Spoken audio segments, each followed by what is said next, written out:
여러분 안녕하세요. 반갑습니다. 부동산세법의 김동수입니다. 자, 오늘 부동산세법 문제풀이 제21강 마지막 시간이 되겠네요. 자, 먼저 220쪽 69번부터 보실까요? 소득세법상 거주자 갑은 외국에 소지하는 시가 5억 원 상당의 주택 한 채를 보유하였다가 타인에게 양도하였다. 틀린 것. 지금 외국에 있는 부동산을 팔았습니다. 주택을 팔았죠. 1번 갑이 해당 주택의 양도일까지 계속해서 5년 이상 국내 주소 또는 거소를 둔 경우에 양도소득세 납세무자가 되겠죠. 2번 주택의 양도가액 및 취득가액은 원칙적으로 취득 당시 실질거래가격으로 계산합니다. 맞습니다. 보유기간 관계없죠. 해외에 있는 주택을 양도하게 되면 보유기간 또는 등기 여부에 관계없이 6단계 초과 누진세율을 적용합니다. 4번 미등기 주택에 대해서는 70%를 적용한다. 외국에 있는 부동산은요, 등기 여부를 가지지 않습니다. 일반 세율을 적용합니다. 4번이 틀렸고요. 양도 차익을 계산함에 있어서 양도가액 및 필요경비를 수령하거나, 양도가액은 수령하는 거고요, 필요경비는 지출하는 거죠. 이때는 외국한 거래법에 의한 기준 환율과 재정 환율에 의해서 계산이 됩니다. 70번입니다. 부동산 매매업자의 토지 등 매매 차익과 예정신고, 그러니까 부동산 매매업자지요. 일반인이 아니고 매매업자가 부동산을 양도했을 때 예정신고와 그리고 매매 차익은 어떻게 신고하는가? 틀린 것. 토지 등 매매 차익에 대한 예정신고와 함께 납부를 할 때에는 10%에 상당하는 예정신고 납부세액공제를 공제한다. 이런 건 틀렸죠. 폐지됐습니다. 예정신고 납부세액공제는 폐지가 되었습니다. 1번 틀렸고요. 매매 차익에 대한 산출세액은 매매가액에서 필요경비를 공제한 금액에 양도소득세 규정하는 세율을 곱하여 계산한 금액으로 한다. 맞습니다. 필요경비는 취득가액과 자본적 지출과 양도비용, 또 토지 등을 건설에 충당한 금액의 이자, 바로 이런 것들이 건설자금이자가 되겠죠. 토지의 매도로 인하여 법률에 의하여 지급되는 공과금도 공제가 됩니다. 4번 부동산 매매업자의 토지 등 매매 차익을 계산할 때는 장기 보유 특별공제는 적용이 되지만 양도소득기본공제는 적용이 되지 않습니다. 토지 등 매매일에 속하는 다르, 매매일에 속하는 그 매매일이라고 하는 건 그 대금 청산일이 되겠죠. 매매일이 속하는 다르 말부터 2월 이내에 예정신고를 하도록 되어 있습니다. 틀린 것은 1번이 되겠고요. 71번입니다. 2017년도에 3년 이상 보유한 등기된 토지를 양도할 때 양도소득세 흐름을 나타낸 것이지요. 양도차익은 양도가액에서 필요경비를 빼는데요. 이때 양도가액 적용 기준은 실거래가가 되겠고요. 그 다음에 양도차익에서 장기보유 특별공제를 빼게 되면 양도소득금액인데요. 양도차익에서 장기보유 특별공제를 적용하는데 최고 공제율은 토지 건물은 30%가 되겠죠. 그리고 양도소득 과세표준은 양도소득금액에서 양도소득기본공제 250만 원을 공제하면 되겠고요. 그리고 양도소득세 산출세액은 과세표준 곱하기 6단계 초과누진세율을 적용하게 되는 겁니다. 역시 최고세율은 40%가 되겠죠. 6%, 15%, 24%, 35%, 38%, 40%가 되겠습니다. 정답은 4번이 되겠네요. 72번. 자, 고가주택에 대한 내용입니다. 고가주택은요, 면적 기준에 관계없죠. 실지 거래 가격이 9억 원을 초과하는 단독주택, 공동주택 모두 고가주택에 해당합니다. 겸용주택의 경우에는 주택으로 보는 해당 부분에 대한 실지 거래 가격이 9억 원을 초과하면 겸용주택도 고가주택으로 보게 되는 겁니다. 1세대 1주택으로서 10년 보유한 고가주택은 장기 보유 특별공제 공제되죠? 최고 80%인데 왜 틀렸나요? 양도가액이 아니라 양도 차익에 대해서 80%를 공제합니다. 3번 틀렸고요. 사업소득을 과세함에 있어서 기준시가 9억 원을 초과하는 고가주택의 경우는 1주택을 임대하여도 과세한다. 그렇죠? 여러분 임대소득은 사업소득인데요. 고가주택은 기준시가가 9억 원을 초과하는 경우 임대하게 되면 과세가 되겠습니다. 그러니까 양도소득세는 실거래가 9억 초과지만 사업소득은 기준시가 9억 초과가 되겠죠. 5번 단독주택으로 보는 다가구 주택의 경우는 전체를 하나의 주택으로 모아 고가주택에 해당하는지 여부를 판정하게 되는 겁니다. 73번 양도소득세 부당행위 계산인데요.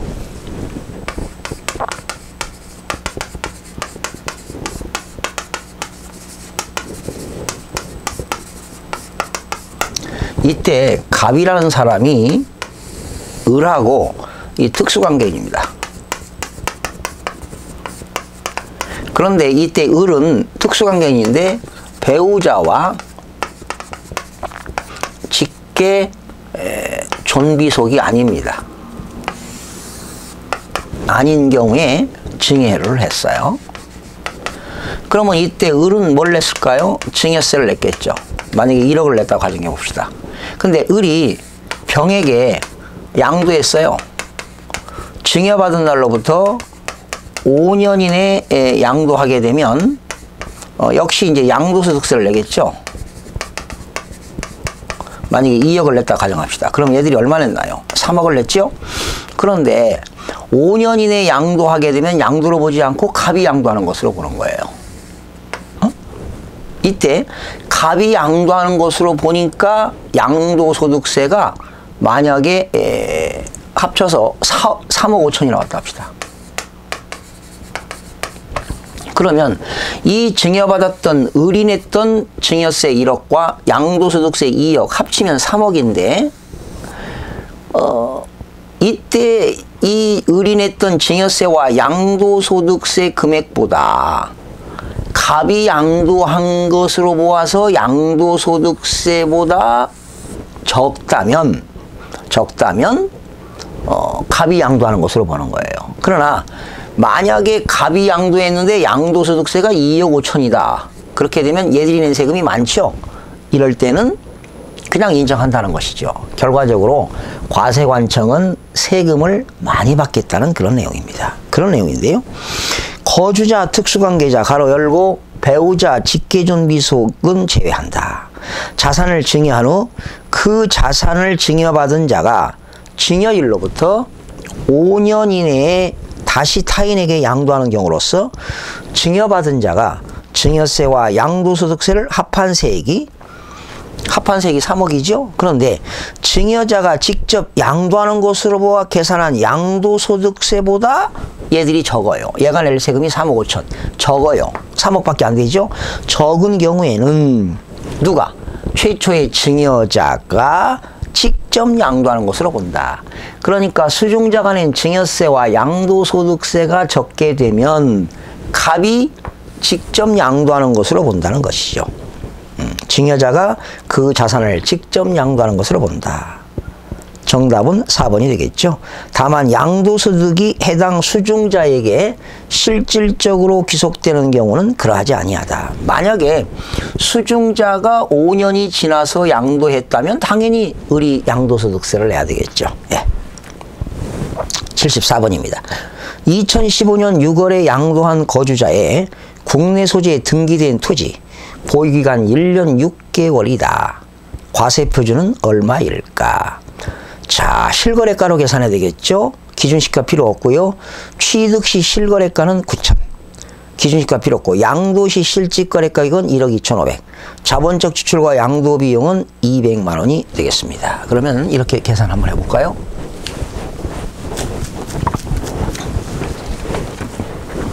양도가액이 얼마입니까? 양도가액이 1억 2,500인가요? 여기서 뭘 빼야 돼요? 취득가액 빼야 되겠죠? 취득가액이 이 9천만 원입니다. 그리고 여기서 이제 자본적 지출과 양도 비용이 200만 원, 필요 경비 200만 원.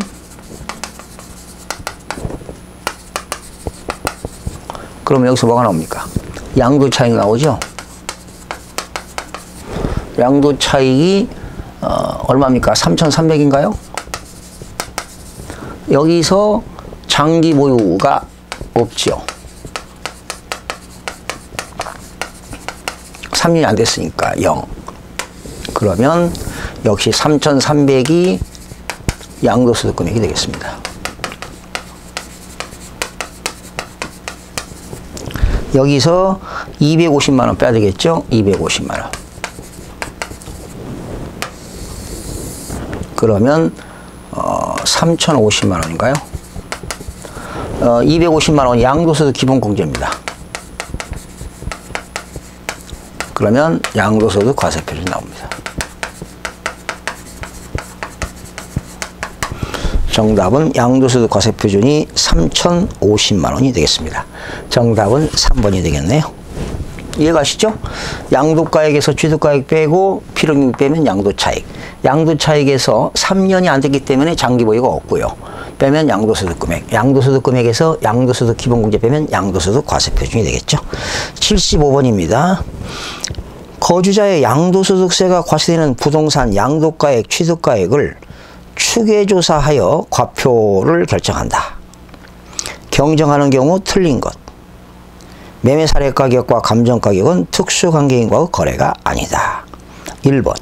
양도 또는 취득 당시 실거래 가격의 확인을 위하여 필요한 장부, 매매계약서, 영수증, 기타 증빙서류가 없거나 그 중요한 부분이 미비할 때는 당연히 과세관청이 추계 결정하겠죠. 이때 추계 결정은 매매 사례가액, 감정가액, 환산가액 기준시가가 되고요. 또 매매 사례 가격은 양도일 취득일 전후 3개월 이내에 해당 자산의 동일성 또는 유사성이 있는 매매 사례가 있는 경우에 그 가액을 말한다. 또 감정가액은요, 감정평가 기준일이 양도일 취득일 전후 3개월 이내에 2개 이상의 감정평가법인이 평가한 것으로 신빙성이 있는 경우에 감정가액의 평균액이 되겠습니다. 5번이 틀렸는데 왜 틀렸나 보실까요? 환산가액은 양도가액을 추계 결정할 경우 적용되지만 취득가액은 적용하지 않는다. 왜 틀렸나요? 여러분, 양도가액은요, 환산가액을 적용하지 않습니다. 양도가액은 환산가액을 적용하지 않습니다. 매간기입니다. 이걸 기억하셔야 돼요. 양도가액은 매매사례가액, 감정가액, 기준시가. 그 다음에 취득가액은 매, 감, 환, 기. 그러니까 취득가액은 환산가액을 적용합니다. 그래서 틀렸죠? 취득가액은 적용하지 아니한다. 틀렸습니다. 취득가액은 환산가액을 적용합니다. 이걸 암기하셔야 돼요. 양도가액은 매감기, 취득가액은 매감, 환기를 기억하시면 되겠고요. 76번으로 넘어갑니다. 옳은 것. 여러분, 양도소득세 물납은 폐지됐습니다. 물납은 폐지됐으니까 1번, 2번, 3번 필요 없고요. 분할은 지금 물납은 양도소득세 물납은 폐지됐으니까 이거 옛날 과거 시험 문제니까 신경 쓰지 마시고 1번, 2번, 3번 폐지됐고요. 분납은 이런 겁니다. 1천만 원 초과 2천만 원 이하일 때는 1천만 원 초과 금액이 분납이 가능하고요. 2천만 원을 초과할 때는 100분의 50 이하인 금액이 분납이 가능합니다. 4번 보세요. 양도소득세 분할납부는 예정신고 납부 시에는 적용되지 않고 확정신고에만 적용된다. 분납은요, 예정신고, 확정신고 모두 다 적용됩니다. 정답은 5번이 되겠네요. 거주자가 양도소득세 확정신고에 따라 납부할 세금이 3,600만 원이니까 2천만 원 초과기 때문에 100분의 50이니까 1,800만 원을 납기는 내고 1,800만 원은 분할 납부가 가능합니다. 정답은 5번이 되겠네요. 77번입니다. 옳은 건데요. 국외자산입니다. 양도차익 계산 시 필요경비의 외화 환산은 지출 현재 외국환 거래법에 의한 기준 환율과 제정 환율로 결정이 됩니다. 1번이 정답이네요. 그리고 국외자산 양도했을 때 납세무자는 국내에서 5년 이상 국내에 주소를 둔 거주자니까 2번 틀렸고요. 미등기는 70%다. 국외자산을 양도할 때는 등기 여부에 관계없습니다. 일반 세율 6단계 초과 누진세율을 적용합니다. 그리고 국외자산은 장기 보유 특별공제가 적용이 되지 않습니다. 그 다음에 5번 국외자산 양도가액은 실거래 가격이 있더라도 양도 당시 현황을 반영한 시가에 의하는 것이 원칙이다. 여러분 틀렸죠? 국외자산 양도가액은 원칙이 실거래가가 원칙이고요. 실지 거래 가격을 알 수 없을 때는 양도 당시 현황을 반영한 시가로 하는 것이죠. 외외 규정입니다. 원칙은 다 실거래가가 되겠습니다. 78번 국외 소지한 주택을 임대하는 경우 틀린 것. 주택은 상시 주거용으로 쓰고 있습니다. 주택 한 채를 소유한 거주자가 기준 시가가 10억입니다. 10억인데요. 전세금을 받고 임대하는 경우는 과세하지 않습니다. 기준 시가가 9억 초과면 고가주택이니까 한 채를 임대해도 과세하는데요. 월세를 받아야 됩니다. 월세를 받아야 되고요. 전세금만 받고 할 때는 소득세를 과세하지 않습니다. 주택을 두 채 소유한 거주자가 한 채는 월세 계약, 나머지는 전세 계약 형태로 임대할 때 월세 계약에 받는 임대료에 대해서만 과세가 됩니다. 그렇죠? 주택을 두 채 가졌는데 한 채는 월세로, 한 채는 전세로 그렇게 되면 월세 받은 것만 과세합니다. 거주자가 보유주택 수를 계산함에 있어서 다가구 주택을 한 개의 주택으로 보되 만약에 구분 등기된 경우는 각각의 1개의 주택으로 계산합니다. 주택의 임대로 인하여 얻은 과세대상 소득은 그죠? 주택 임대 소득은 사업소득으로서 종합소득세 합산이 되겠죠. 5번 주택을 임대하여 얻은 소득은 사업자 등록을 한 경우에 한하여 납세무가 있다. 사업자 등록 여부에 관계없이 납세무가 있습니다. 실질과세 원칙이기 때문에 그렇습니다. 정답은 5번이 틀렸는데요. 틀린 것은 5번이죠. 사업자 등록을 한 경우에만 납세무가 있는 게 아니라 사업자 등록 여부에 관계없이 소득세 납세무가 있습니다. 그 다음에 79번입니다. 부동산 임대 틀린 것. 국외에 소지하는 임대소득은 주택수에 관계없이 과세입니다. 그러니까 해외에 있는 부동산은 한 채를 임대해도 과세입니다. 3주택입니다. 3주택일 때는 보증금 합계액이 2억이 아니라 3억 원입니다. 3주택을 그러니까 소형주택이 아니고요. 3주택 이상을 소유하는 자가 받은 보증금이 3억 원인 경우는 그 보증금에 대해서 간주임대료를 계산해 가지고 사업소득의 총수익금액에 합산합니다. 그래서 2번이 틀렸습니다. 2주택과 2개 상업용 건물을 소유하는 자가 보증금을 받았을 때 2개 상업용 건물에 대해서만 간주임대료를 계산합니다. 그러니까 주택이 2개에서 보증금 받은 것은 간주임대료 계산하지 않고요. 주택을 3채 이상을 임대한 자가 보증금 합계액이 3억 원인 이상인 경우에만 간주임대료를 계산해서 총 수익금액에 합산하게 되는 겁니다. 4번 임대소득이 있을 때는 과세기간 종료일 현재 기준시가가 9억 원을 초과하는 경우의 주택을 말합니다. 또 5번 사업자가 부동산을 임대하고요.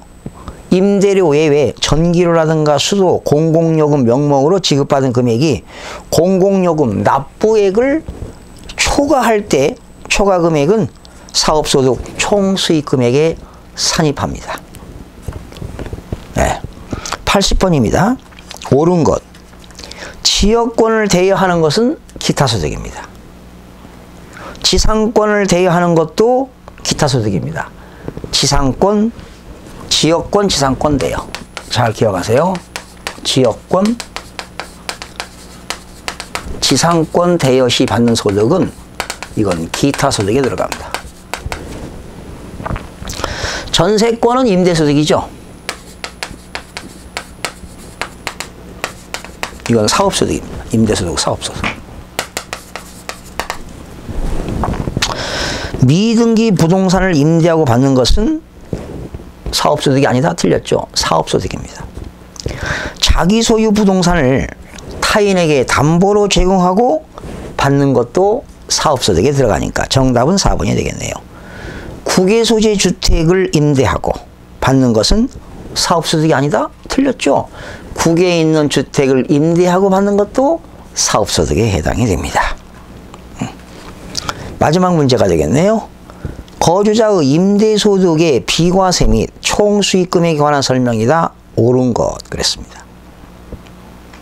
주택은 상시 주거용 사업을 위한 주거용이 아니다. 임대하는 국내 소재 1주택 비과세부 판단 시 가액은 기준시가가 6억 원을 기준으로 한다. 틀렸죠? 9억이 되겠습니다. 기준시가가 5억 원인 국외 1주택을 임대할 때는 비과세한다. 여러분, 국외에 있는 주택을 임대할 때는 기준시가하고 전혀 관계없습니다. 국외에 있는 주택은 한 채를 임대해도 무조건 과세가 되겠죠. 본인과 배우자가 각각 국내 소재 주택을 소유하는 경우 합산하지 않고 각 거주자별 소유주택을 기준으로 임대소득 비과세 대상인 1주택 여부를 판단한다. 여러분, 본인과 배우자가 주택을 가지고 있을 때 합산해서 과세합니다. 한 세대이기 때문에 그렇죠. 합산합니다. 4번.